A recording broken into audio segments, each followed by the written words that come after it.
दोस्तों, ये एपिसोड शुरू करने से पहले मेरी आपसे रिक्वेस्ट है कि हमने कुछ नया कंटेंट डाला है। आप देखते हैं इस चैनल पर नया नया कंटेंट है और भी आगे चल के हम और नया content geopolitics, foreign affairs, defence को लेकर लाएंगे। मेरी आपसे रिक्वेस्ट है कि आप इस चैनल को सब्सक्राइब जरूर कीजिएगा। आप लोग आते हैं, कंटेंट देखते हैं, तारीफ करते हैं, इंकरेज करते हैं हमें, लेकिन आप सब्सक्राइब नहीं करते। Please subscribe. नमस्कार, मेरा नाम प्रखर तिवारी और आप देख रहे हैं मेजर पॉइंट। सर, आज का पॉइंट है दक्षिण कोरिया और यूएस की जो एक मिलिट्री डील चलती थी उसके ऊपर है। ट्रंप ने उसकी समय सीमा कम कर दी है और साथ ही में सर जो नॉर्थ कोरिया के ट्रूप्स हैं वो लगातार यूक्रेन के अंदर वॉर ट्रेनिंग ले रहे हैं। तो दक्षिण कोरिया के लिए ये कितनी चिंता का विषय बन सकता है आने वाले समय में?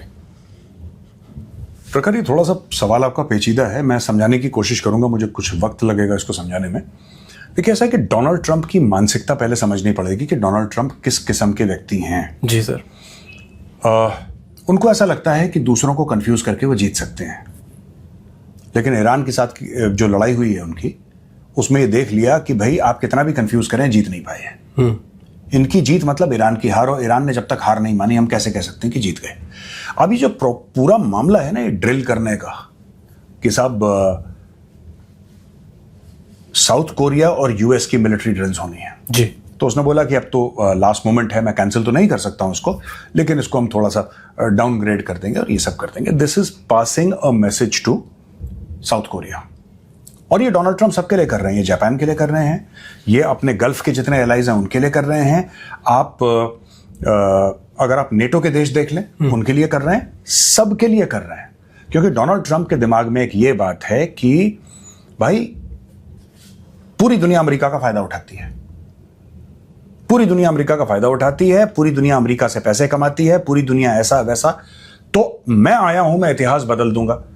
अब देखिए, बात यह है कि अगर आप चाहते हैं कि आपका वर्चस्व बना रहे, अगर आप ये चाहते हैं कि आपकी तूती बोले, जी सर, देसी में बोल रहा हूं, तो आपको पैसे खर्च करने पड़ेंगे। राइट, आपको पैसे खर्च करने पड़ेंगे।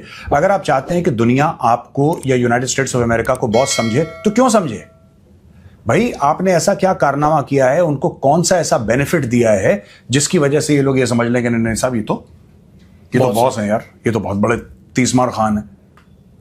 कैसे कोई समझेगा? आप कुछ करने को तैयार नहीं है, आप हर चीज में कुन करते हैं, आप हर चीज में आपको परेशानी है।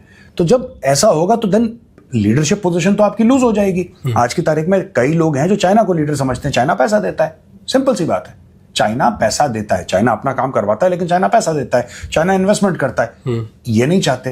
अब ये जो आप कह रहे हैं ना कि जो मिलिट्री ड्रिल्स थी साउथ कोरिया और अमेरिका के बीच में, इसको कम कर दिया। इसके अलावा जो पिछले 3 दिन से लगातार दर लगातार डोनाल्ड ट्रंप किम जोंग उन की तारीफ कर रहे हैं, और दुश्मनी किसके बीच में? नॉर्थ कोरिया और साउथ कोरिया के बीच में। बिल्कुल उनकी तारीफ कर रहे हैं। तो इसमें लार्जर गेम जो मुझे ट्रंप का समझ में आ रहा है, Trump has always loved strongman. जो थोड़े से उनको लगता है ना कि ट्रंप का डेमोक्रेसी में विश्वास नहीं है। मैं आपको ये बात फैक्ट बता लूं। ओके। हाँ, ट्रंप का डेमोक्रेसी में विश्वास नहीं है। ट्रंप को अच्छा नहीं लगता है डेमोक्रेसी हो, इसीलिए ट्रंप के जो बेस्ट फ्रेंड्स हैं, ठीक है जी, वो स्ट्रांगमैन है, चाहे वो डेमोक्रेसी के हो चाहे वो ना हो। नो, उसको स्ट्रेंथ चाहिए। एक्चुअली डोनाल्ड ट्रंप का बेस्ट फ्रेंड है व्लादिमीर पुतिन।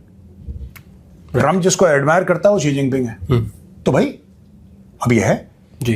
तो डोनाल्ड ट्रंप खुश करने की कोशिश, किसको खुश कर रहा है? चाइना को, चाइना को जी। China and America not neighbours, but South Korea and China are neighbours. बिल्कुल। ये देखिए, ये ऐसा है नीचे, ये साउथ कोरिया है, ये नॉर्थ कोरिया है, ये चाइना है जी। ऐसे तो है बिल्कुल ऊपर। बिल्कुल। South Korea, north Korea, China. तो अगर साउथ कोरिया के आसपास अमेरिकन शिप्स घूमेंगे तो चाइना को बुरा लगेगा, और चाइना को बुरा ना लगे, नहीं लगना चाहिए, तो फिर सर्गियो गौर कहते हैं कि हम दलाई लामा से भी नहीं मिलेंगे। पहले जो बात कही थी उसमें फिर थोड़ा, तो डोनाल्ड ट्रंप बेसिकली मैं ये कर दूंगा, मैं वो कर दूंगा, मैं ऐसा कर दूंगा, सबको बर्बाद कर दूंगा। डायलॉग बाजी में कोई कमी हो तो बताओ आप। डोनाल्ड ट्रंप की डायलॉग बाजी में कोई कमी नहीं है, उसकी डिलीवरी जीरो है। जी सर। चाहे वो डोमेस्टिक हो चाहे वो फॉरेन पॉलिसी हो, डिलीवरी उसकी जीरो है। He has done absolutely nothing, he has done absolutely zero. तो कर ही नहीं सकते। आप सोच लिए, ईरान अमेरिका के सामने क्या है? कुछ भी नहीं है जी। और सिर्फ ऐसा नहीं कि ईरान की सिर्फ मिलिट्री पावर की बात नहीं कर रहा, 1979 के बाद ईरान के ऊपर सैंक्शंस हैं, कभी कम होते हैं, कभी ज्यादा होते हैं, फिर कम होते हैं, फिर ज्यादा होते हैं, लेकिन एक सिलसिला 1979 से, यानी कि मोर देन 42-43 इयर्स एक सिलसिला चलता चला आ रहा है ईरान का, जी, जहां पे ईरान की इकोनॉमी को क्रश किया जा रहा है। ईरान आज भी खड़ा है, कैसे? हाउ इज इट पॉसिबल यार? वो ठीक है, चाइना की मदद है, रशिया, वो अलग चीज है, लेकिन सामने तो देखिए जी, सामने यूनाइटेड स्टेट्स ऑफ अमेरिका है, दुनिया का अकेला super power, military and economic both. क्या कर लिया आपने? कुछ नहीं। तो वही चीज है। अब ये कॉम्प्रोमाइज के चक्कर में पहले बड़ी बड़ी बातें बोलो, मैं बोलता हूं प्रखर, मैं तुम्हें बर्बाद कर दूंगा, मैं तुम्हें छत से फेंक दूंगा, तुम देखना मैं तुम्हें छोड़ूंगा नहीं। फिर अगले दिन से और प्रखर भाई कैसे हो, ठीक ठाक, सब घर में सब? हम बोलो यार कल तो कह रहा छत से फेंक दूंगा, आज कह रहा घर में कैसे हैं? तो वो ट्रंप। हाँ, ये this is typical Donald Trump, typical. Sir इस मुद्दे पे थोड़ा और एक्सटेंड करना चाहूंगा मैं। ट्रंप के जो हालिया बयान आए हैं, जैसे आपने बताया कि बहुत तारीफ कर रहे हैं, और बड़ी उन्होंने ट्रुथ सोशल फोटो भी डाली अपनी पुरानी कोई किम जोंग उन के साथ। हाँ जी, हाँ जी। और साथ में प्रेस कॉन्फ्रेंस में ये भी बोला कि किम जोंग उन को ना बाइडेन पसंद थे ना ओबामा पसंद थे, पर मैं बहुत पसंद हूँ। सर मैं चाहूंगा थोड़ा और प्रकाश डालिए इस रिश्ते के ऊपर। क्या रिश्ता है इनका? क्या फर्जी बनाया गया है, या जो चाइना को खुश करने के लिए ये चीजें केवल? देखिए ऐसा कुछ भी नहीं है कि किम जोंग उनको कौन पसंद है कौन नहीं है। नॉर्थ कोरिया कोई नहीं जाता, ठीक है? नॉर्थ कोरिया कोई नहीं जाता। कल मैं चला जाऊं, मैं वीआईपी बन जाऊंगा, नॉर्थ कोरिया कौन जाएगा? डर के मारे कोई नहीं जाता, वहां पे इतने रिस्ट्रिक्शंस हैं। ये डोनाल्ड ट्रंप, देखिए डोनाल्ड ट्रंप जो करने की कोशिश करता है ना, माइंडसेट उसका डिक्टेटरशिप वाला है कि मुझसे पहले जो थे वो सब बेवकूफ थे। ओबामा को कुछ नहीं आता था, बुश को कुछ, किसी को कुछ नहीं आता था, बाइडेन को तो बिल्कुल ही कुछ नहीं आता था। अब मैं हूं जो पालनहार हूं अमेरिका का, पूरी दुनिया का, मैं बचाऊंगा दुनिया को। तो ये जो बार बार स्टेटमेंट देना कि Kim Jong Un did not like, जी, किम जोंग उन की क्या वैल्यू है जो तुम्हें लाइक करे या डिसलाइक करे? He runs a brutal dictatorship which is basically a family concern. उसका दादा था, फिर उसका बाप बना, और उसके दादा को लीडर किसने बनाया नॉर्थ कोरिया का? रशियंस ने बनाया। किम जोंग उन का जो दादा था, जी, जिसको नॉर्थ कोरियंस कहते हैं कि founder of north Korea, he was basically a Soviet military intelligence asset, Soviet फौज का एसेट था वो। उसको बनाया गया, उसको पिक आउट किया गया, उससे बोला कि भाई तू कर। बाद में ये छूटने लगे पीछे, क्योंकि जैसे जैसे चाइना का राइज हुआ, जैसे जैसे चाइना का राइज हुआ और 1991 में सोवियत रूस टूट गया जी, 15 अलग अलग देशों में, तो उसका पावर कम हो गया। तो इन लोगों ने डायरेक्टली अपने आप को चाइना के साथ अलाइन कर दिया। कम्युनिस्ट आइडियोलॉजी थी, और रशिया के साथ भी वही मामला था, जी, लेकिन रशिया सॉरी यूएसएसआर के साथ वही मामला था, लेकिन वो टूट गया, रशिया रह गया। वो 1991 की बात कर रहा हूं जी। तो उसके बाद इन्होंने अपनी अलाइनमेंट चेंज करी तो चाइना के साथ। तो ये डोनाल्ड ट्रंप का ये कहना कि ये तो किसी को पसंद नहीं करता, मुझे पसंद नहीं करता, तो क्या उसको मेडल दे दें डोनाल्ड ट्रंप को कि तुम्हें पसंद करता है? ओबामा भी बेवकूफ था, जो बाइडेन भी बेवकूफ था, सब बेवकूफ थे, यही है इंटेलिजेंट भाई, यही चला रहे हैं पूरी दुनिया। That is what he wants to hear. Sir इसके बाद दक्षिण कोरिया के कुछ रिएक्शन पे आते हैं। वहाँ की मिनिस्ट्री में भी ये चीज़ डिस्कस हुई, काफ़ी जर्नलिस्ट ने भी छापा इसके बारे में। तो उनका ये कहना है कि हमें डिपेंडेंसी अब अमेरिका से अपनी ख़त्म करनी पड़ेगी, मिलिट्री वाली, और हमें अपनी जो सैन्य काबिलियत है वो खुद के दम पे बनानी पड़ेगी। पर क्या साउथ कोरिया अभी इस स्टेट में है कि वो खुद सारी चीज़ें कर सके? साउथ कोरिया के पास पैसा है, और अगर आपके पास पैसा है, अगर आपके पास इंटेंट है, तो आप क्या नहीं कर सकते? अगर आपके पास इंटेंट है, जैसे कि कतर की मिलिट्री जी बहुत छोटी है, ठीक है? Qatar is amongst the richest Nations on earth per capita के हिसाब से। कतर का अगर इंटेंट हो मिलिट्री बिल्डअप करने का, तो 15 साल के अंदर बहुत तगड़ी मिलिट्री खड़ा कर सकता है कतर। इंटेंट नहीं है उनका, क्योंकि आपने अमेरिका को बेसिस दे रखे हैं। आप कहते हैं यार कौन इन चक्करों में पड़े, हाँ छोटे मोटे प्लेन खरीद लेंगे अमेरिका को खुश करने के लिए, बाकी अमेरिका तो ही अपना तेल निकल रहा है, गैस निकल रहा है, कुएं से बेचो, ऐश करो। साउथ कोरिया तो तेल नहीं बेच रहा, साउथ कोरिया का पूरा मामला ही बेस्ड ऑन टेक्नोलॉजी है, राइट। तो जिसका मामला based on one of the leaders of technology in the world, ये हुंडई की हम बात करते हैं, या फिर किया जितनी भी गाड़ियां हैं, एलजी, सैमसंग, ये कहाँ की हैं? ये तो साउथ कोरिया ने amongst the biggest electronic giants in the world। तो साउथ कोरिया देखिए, they have the technology, they have the infrastructure, they have the supply chains, ये कर सकते हैं। अगर ये कहते हैं कि हमें मिलिट्री, अब देखिए ना, इसमें ऐसा होता है कि कॉमन थ्रेट्स वाले एक साथ आ जाते हैं। जिसका कॉमन थ्रेट है वो साथ आ जाएगा। कॉमन थ्रेट जैसे कि किसको थ्रेट है? अभी रिसेंटली जापान ने हाइपरसोनिक मिसाइल टेस्ट करी ऑस्ट्रेलिया में। जी, ऑस्ट्रेलिया में दुनिया भर की जमीन है, तो बोला कि ठीक है ठोक दो। दे टेस्टेड। जो अभी प्राइम मिनिस्टर है वहां की जापान की, वो कहती है कि नहीं, we need to be strong militarily. जी सर। तो अब जापान है जिसका एक थ्रेट है, ऑस्ट्रेलिया है जिसका थ्रेट है, साउथ कोरिया है जिसका थ्रेट है, ताइवान है जिसका थ्रेट। ये जितने लोगों का थ्रेट है, फिर ये अपना कॉम्बिनेशन बनाएंगे, ये अपना प्लेटफॉर्म बनाएंगे, और ये जितने भी देश हैं इनको दूसरे से, it's not like the Mecca defence accord जहां पे पाकिस्तान भिखारी है और उसको सऊदी अरब से पैसा चाहिए। पाकिस्तान भिखारी है, सऊदी अरब से पैसा चाहिए, इनमें से कोई भिखारी नहीं है, सब अमीर देश हैं। ऑस्ट्रेलिया के पास अपना पैसा है और जापान के पास अपना पैसा है, साउथ कोरिया के पास अपना पैसा, इनको किसकी मदद चाहिए? ताइवान के पास अपना पैसा है, इनमें से भिखारी कोई भी नहीं है। वहां पे तो जो तुर्की और सऊदी अरेबिया और पाकिस्तान का बना है, उसमें तो पाकिस्तान को तो पैसे चाहिए, पाकिस्तान तो पैसे के चक्कर में ज्वाइन करा है उसने कि कहीं और से नोट मिल जाए, कहीं और से डॉलर मिल जाए, वो तो उस भूख में है पाकिस्तान, वो तेल फ्री में दे दे, राइट। लेकिन इन लोगों के साथ ऐसा तो नहीं है, तो वो लोग करेंगे जी। और साउथ कोरिया को करना भी चाहिए। Don't depend. आज की तारीख में जापान क्यों इतना उखड़ा हुआ है अमेरिका से? उसको पता है कि सब बकवास करते हैं, करना इनका कुछ नहीं है, डिलीवरी जीरो। भाई एक छोटी सी बात बताओ ना, मैं आपसे पूछता हूं, अमेरिका जो है ईरान को नहीं हरा पाया जी, बिलांद भर सा है ईरान। एक्चुअली अगर आप अमेरिका की टेक्नोलॉजी देखें और अमेरिका की अगर आप मिलिट्री देखें, इकोनॉमी देखें, कुछ भी नहीं है ईरान। खड़ा है ना ईरान अभी भी, हाँ लहू लुहान है, नाक मुंह से खून निकल रहा है, बहुत बुरी तरीके से चोटिल है, लेकिन क्या ईरान ने हार मानी? बिल्कुल नहीं मानी। ईरान तो लड़ रहा है आज भी, आप फायर करोगे दोबारा फायर करेगा वो जी।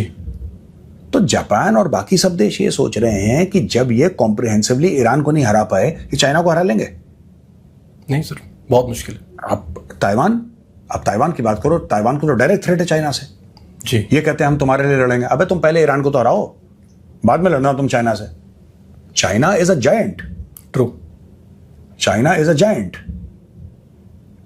आप चाइना को बाद में हराना, ठीक है। आप ईरान को तो हराओ, ईरान को हरा नहीं पाए, कह रहे मिलिट्री नहीं, अब हम इनकी मिसाइल खत्म हो गई। इनकी हरकतें भी तो ऐसी हैं बिल्कुल अमेरिकन की, वो कह रहे हैं पेट्रियट मिसाइल खत्म हो गई, टोमाहॉक खत्म हो गई, तो they are in a bad shape. तो ये किसको, ये कौन सी लंबी लंबी छोड़ रहे हैं? आई डोंट नो यार। सर आपने बताया डिलीवरी जीरो है, हाँ। पर मैं अगर बात करूं, इन दोनों देशों के जो रिश्ते हैं मिलिट्री वाले, वो काफी पुराने हैं, 1953 के समय के हैं, कोरियन वॉर के समय के हैं। हाँ। और साथ ही में जो यूएस का सबसे बड़ा मिलिट्री बेस है यूएस के बाहर, वो भी साउथ कोरिया में ही है। तो इस जो ये चीजें खटास आ रही है, इससे क्या यूएस को भी नुकसान है उतना ही जितना कोरियंस को है? यूएस को बहुत ज्यादा नुकसान है, पर वही चीज है कि डोनाल्ड ट्रंप सब कुछ कर कुरा के चला जाएगा 1.5-2 साल में, और एक बार वो चला गया उसके बाद आप धन्यवाद है, और क्या कर लोगे आप? कुछ भी नहीं। वो तो जो डैमेज कर चुका है डोनाल्ड ट्रंप, जो डैमेज कर चुका है रिलेशनशिप में, आपको लगता है कि जो डोनाल्ड ट्रंप ने उल्टी सीधी बातें बोली हैं, कोई इंडिया वाला ट्रस्ट करता है उनको? नहीं। हाँ बिजनेस कर लेंगे, अब भरोसा टूट गया, अब भरोसा नहीं आएगा। और इसी रिश्ते को बनाने के लिए मैं भारत और यूएस की बात कर रहा हूं, 20 साल अमेरिका के स्टेट डिपार्टमेंट ने 20 साल खर्च कर दिए कि भारत को बोलो कि नहीं आप हम लोग अच्छा दोस्ती करते हैं सब। They spend 20 years. Donald Trump ने 1 महीने में डिसमेंटल कर दिया सब कुछ। कर दो, ठीक है, कोई बात नहीं, आपका अपना मुल्क है, हमारा अपना मुल्क है। We don't require America, America does not require India, ठीक है। अगर वैसा ही करना है आपको तो फिर ठीक है, कोई वी आर नॉट पाकिस्तान ना भाई, हम पाकिस्तान थोड़ना है कि हमें शाम को अगर हमें खाना खाना है तो हमें सवेरे अमेरिका से भीख मांगनी पड़े। We are not Pakistan, we don't care. तो उसी प्रकार से जो साउथ कोरिया की आपने बात करी है, साउथ कोरिया का जो ये स्टेटमेंट है कि भाई हमें खुद अपने पैरों पर खड़ा होना होगा जी, हमें खुद अपनी कैपेसिटी और कैपेबिलिटी डेवलप करनी होगी। जापान भी यही स्टोरी बोल रहा है ना जी, जापान यही बात बोल रहा है कि इस गलत फहमी में कभी मत रहना कि कल अगर तुम्हारे ऊपर हमला होता है तो अमेरिका आएगा, अमेरिका कुछ नहीं करेगा, अमेरिका बातें करेगा। They have lost the capacity to fight. Sir एक बात और कही गई है, ट्रंप के द्वारा ही कही गई है, क्योंकि हमने क्यों ये रिश्ते खराब किए हैं कोरिया के साथ, साउथ कोरिया के साथ, कि इन्होंने अपने बेसिस हमें यूज नहीं करने दिए ईरान के अगेंस्ट। ये बात भी, इस बात में कोई दम है सर? देखो ना, 2-3 बातें हैं। आपको कहां साउथ कोरिया कहां ईरान है, ठीक है। ये सबको यही बोल रहा है कि बेसिस यूज करने दिए गए, नहीं करने दिए गए, ठीक है ना। आप एक बात बताओ, क्या आपने साउथ कोरिया से कंसल्ट करा था बॉम्बिंग से पहले? मैं आपसे एक बात पूछना चाहता हूं, क्या इन्होंने, ये तो ट्रंप तो गोलीबाजी कर देता ना कुछ भी। भाई आप अटैक करने वाले हैं, आप जाते हैं, मार्को रूबियो जाता है, पीट हेक्सेट जाता है, जेडी वैंस जाएगा, या फिर उनसे बात करेगा, उनको बुलाएंगे वॉशिंगटन, बोलेंगे साहब ऐसा है कि ये स्टोरी है, ये हमारा खतरा है ईरान से, हम लोग ये करना चाहते हैं, we want to use your bases, ठीक है। वो bases are meant to be used only, right. Bases बनाए क्यों है? Meant to be used. America ने इसलिए बनाया है क्योंकि अमेरिका को प्रेजेंस चाहिए अपने थ्रेट्स को काउंटर करने के लिए। साउथ कोरिया ने इसलिए अलाउ करा है क्योंकि साउथ कोरिया को ऐसा लगता है कि उससे सिक्योरिटी प्रोवाइड होती है जी। यही तो म्यूचुअली बेनिफिशियल है ना। बिल्कुल। डोनाल्ड ट्रंप पहले अटैक कर देगा, उसने अटैक कर दिया 28 फरवरी को ईरान को, उसके बाद ये कह रहा है कि कोई मुझे सपोर्ट नहीं कर रहा। लोग कह रहे हैं भाई हमें पता ही नहीं था, तुमने कौन सा बताया, तुमने तो हवाई जहाज ले गए, तुमने ठम ठम कर दिया वहां पे, अब तुम कह रहे हो कि ये हो गया, वो हो गया, ऐसा हो गया, वैसा हो गया, है ना।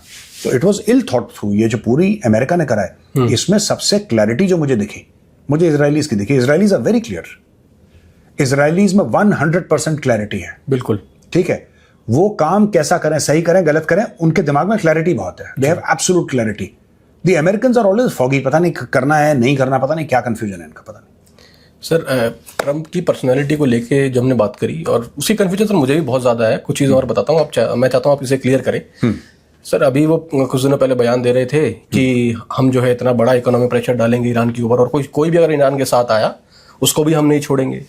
इधर ये कह रहे हैं कि तुमने हमें बेस यूज़ करने नहीं दिया तो हम अपनी ड्रिल नहीं करवाएंगे, तुम्हें मिलिट्री कैपेबिलिटीज़ नहीं देंगे, और ये सब चीज़ें चलती रहती हैं सर। उसके तो धमकियाँ वो लगातार देता रहता है। तो मेन सवाल सर इसमें यह है कि ईरान के खिलाफ लड़ाई में क्या ये पूरी दुनिया से दुश्मनी मोल ले लेगा, और ये क्या इसने ये युद्ध को अपनी ईगो पर ले लिया, ऐसा कुछ है?